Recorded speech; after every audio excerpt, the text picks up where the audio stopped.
కూటమి ప్రభుత్వంలో మహిళలకు రక్షణ కరువైందని వైసీపీ ఎమ్మెల్సీ వరదు కళ్యాణి అన్నారు. ఎన్నికల ముందు సూపర్ 6 అంటూ ఉదరగొడుతూ హామీలు ఇచ్చేసి ఇప్పుడు ఆరకొరగా అమలు చేస్తూ ప్రజలను చంద్రబాబు మోసం చేస్తున్నారని మండిపడ్డారు. విచ్చలవిడిగా పర్మిట్ రూమ్లకు అనుమతులు ఇచ్చి బెల్ట్ షాపులు పెంచేసిందని విమర్శించారు. సుగాలి ప్రీతి ఘటన సమయంలో 2 ఏళ్లు టీడీపీ అధికారంలో ఉందని అప్పుడు పవన్ కళ్యాణ్ ఎందుకు ప్రశ్నించలేదని ప్రశ్నించారు. వైఎస్ జగన్ ప్రభుత్వం ఎస్సీ ఎస్టీ చట్టం కింద సుగాలి ప్రీతి కుటుంబానికి ఇచ్చే బెనిఫిట్స్ అన్ని కూడా ఇచ్చిందంటున్న ఎమ్మెల్సీ వరదు కళ్యాణితో మా ప్రతినిధి Basavaraj face to face.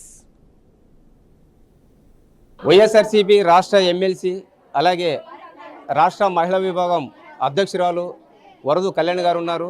Kurnool పర్యటన నేపథ్యంలో ఏదైతే మహిళల జోనల్ సదస్సులో ఆమె ముఖ్య అతిథిగా హాజరై మాట్లాడడం జరిగింది. కూటమి ఈ 15 నెలల పరిపాలనలో ఏం చేసింది, ఏం చేయలేదు ఇది తెలుసుకునే ప్రయత్నం చేద్దాం. చెప్పండి మేడం, 15 నెలల పరిపాలనలో కూటమి ఎంతో చేసిందని చెప్తుంది.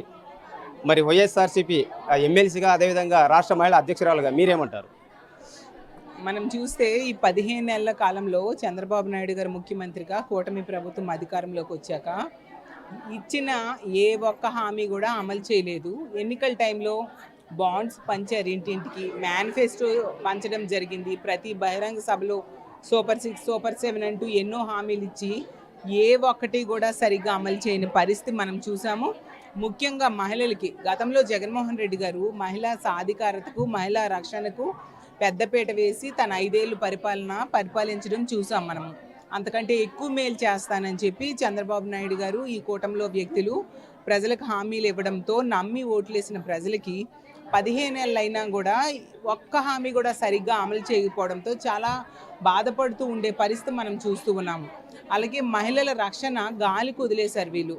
ఎందుకంటే అడుగడుగున మహిళల మీద అఘాయిత్యాలు పెరిగిపోతూ ఉన్నాయి. ఈ రాష్ట్రంలో కూటమి అధికారంలోకి వచ్చాక రోజుకి 78 కేసులు నమోదవుతున్నాయి. అంటే గంటకి 3-4 మహిళల మీద అఘాయిత్యాలు జరుగుతున్నట్టుగా కేసులు నమోదవుతున్నాయి. ఇంకా అన్అఫీషియల్గా ఇంకెంతమంది మీద ఇలాంటి అఘాయిత్యాలు జరుగుతున్నాయో మనం అర్థం చేసుకోవచ్చు.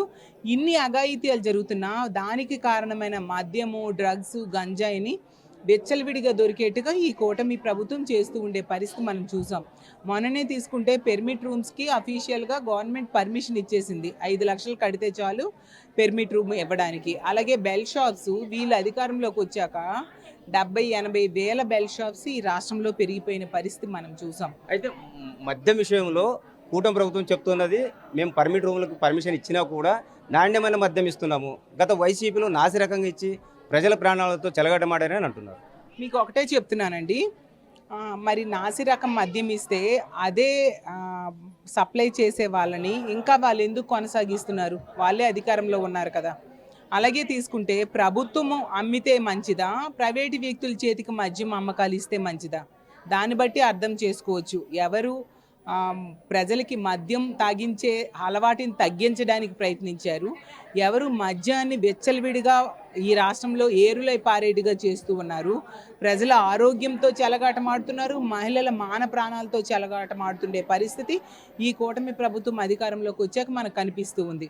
ఇచ్చిన ఏ ఒక్క హామీ అమలు చేయకపోవడం వలన ఈరోజు వీళ్ళు మహిళలకు మోసం చేశారు, విద్యార్థులకు మోసం చేశారు, నిరుద్యోగులకు మోసం చేశారు, ఈవెన్ ఉద్యోగులకు మోసం చేయడం జరిగింది, రైతులకు మోసం చేయడం జరిగింది. అన్ని వర్గాల ప్రజలకు కూడా ఈ కూటమి ప్రభుత్వం అధికారంలోకి వచ్చాక మోసం చేయడం జరిగింది. ప్రజలు నమ్మబలికి ఓట్లు వేయించుకొని ఈరోజు ఆ హామీలన్నీ ఏ ఒక్కటి అమలు చేయక ఈరోజు తొంగలోకి తొక్కిన పరిస్థితి మనం చూస్తూ ఉన్నాం. సూపర్ 6 సూపర్ హిట్ అనే సంబరాలు చేసుకుంటున్నారు, మీరేమో హామీలు తుంగలో దొక్కారంటున్నారు. ఎలా చూడాలి? సూపర్ 6 అనేది అట్టర్ ఫ్లాప్ అనేది ప్రజలే చెప్తున్నారు, మేము చెప్పాల్సిన అవసరం లేదు. ఎందుకంటే సూపర్ 6లో ఏ ఒక్క హామీ కూడా అమలు చేయని పరిస్థితి. ఫ్రీ బస్ తీసుకుంటే 16 బస్సులు ఉంటే కేవలం 5 బస్సులకు అవకాశం ఇవ్వడం సూపర్ హిట్ అని నేను అడుగుతున్నాను. అలాగే ఆడబిడ్డనిది ఎగ్గొట్టడం సూపర్ హిట్ అని నేను అడుగుతూ ఉన్నాను. అలాగే తీసుకుంటే తల్లికి వందనం ద్వారా 30 లక్షల మంది పిల్లలకి తల్లికి వందనం వేయలేదు, దాన్ని సూపర్ హిట్ అంటారా అని నేను అడుగుతున్నాను. అలాగే 3 సిలిండర్లు ఇస్తామని చెప్పి కేవలం 1 సిలిండర్ ఇవ్వడం సూపర్ హిట్ అని నేను అడుగుతూ ఉన్నాను. మరి నిరుద్యోగ భృతి మొదట సంతకం పెట్టారు, 3,000 రూపాయలు నిరుద్యోగ భృతి కూడా ఒక్క నిరుద్యోగి కూడా ఇవ్వని పరిస్థితి చూసాం. దీన్ని సూపర్ హిట్ అంటారా అని నేను అడుగుతూ ఉన్నాను. అలాగే సుగాలి ప్రీతికి సంబంధించి గతంలో వైసీపీ ప్రభుత్వము భూమి ఇచ్చింది, ఉద్యోగం ఇచ్చింది.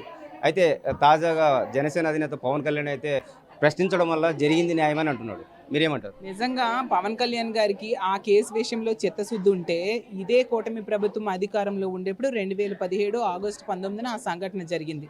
2 ఏళ్ళు వాళ్ళ అధికారంలో ఉన్నారు. అప్పుడెందుకు కనీసం ఈ ప్రభుత్వం నుంచి వచ్చే బెనిఫిట్స్ వీళ్ళు ఇవ్వలేకపోయారు? ఎస్సీ ఎస్టీ అట్రాసిటీ చట్టం కింద వచ్చే బెనిఫిట్స్నే ఆ 2 ఏళ్ళు ఇవ్వలేదు. జనరల్గా అయితే ఆ చట్టం ద్వారా బెనిఫిట్స్ రావాల్సిన బెనిఫిట్స్ 3 నెలల్లో అందాలి. కానీ 2 ఏళ్ళైనా వాళ్ళు ఇవ్వలేదు చంద్రబాబు నాయుడు గారు. అంత దారుణంగా నిర్లక్ష్యం చేశారు. జగనన్న ముఖ్యమంత్రి అయ్యాక ఆ చట్టం ద్వారా రావాల్సిన బెనిఫిట్స్ అన్నీ 5 ఎకరాల పొలము, అలాగే 5 సెంట్ల భూమి, ఉద్యోగం ఇవ్వడం జరిగింది, 8 లక్షల నగదు ఇవ్వడం జరిగింది. ఆ కుటుంబానికి ఆదుకోవడమే కాకుండా సిబిఐ ఎంక్వైరీకి ఆదేశించారు జగనన్న. ఏ పథకాలు కూడా సమృద్ధికి ఇవ్వలేదు, అరకొరగా ఇచ్చి జనాన్ని మభ్యపెడుతున్నారని ఎమ్మెల్సీ వరదు కళ్యాణ్ గారు చెప్తున్న పరిస్థితి. కెమెరా పర్సన్ బాబీతో బసురాజ్, బీఆర్కే న్యూస్, కర్నూలు.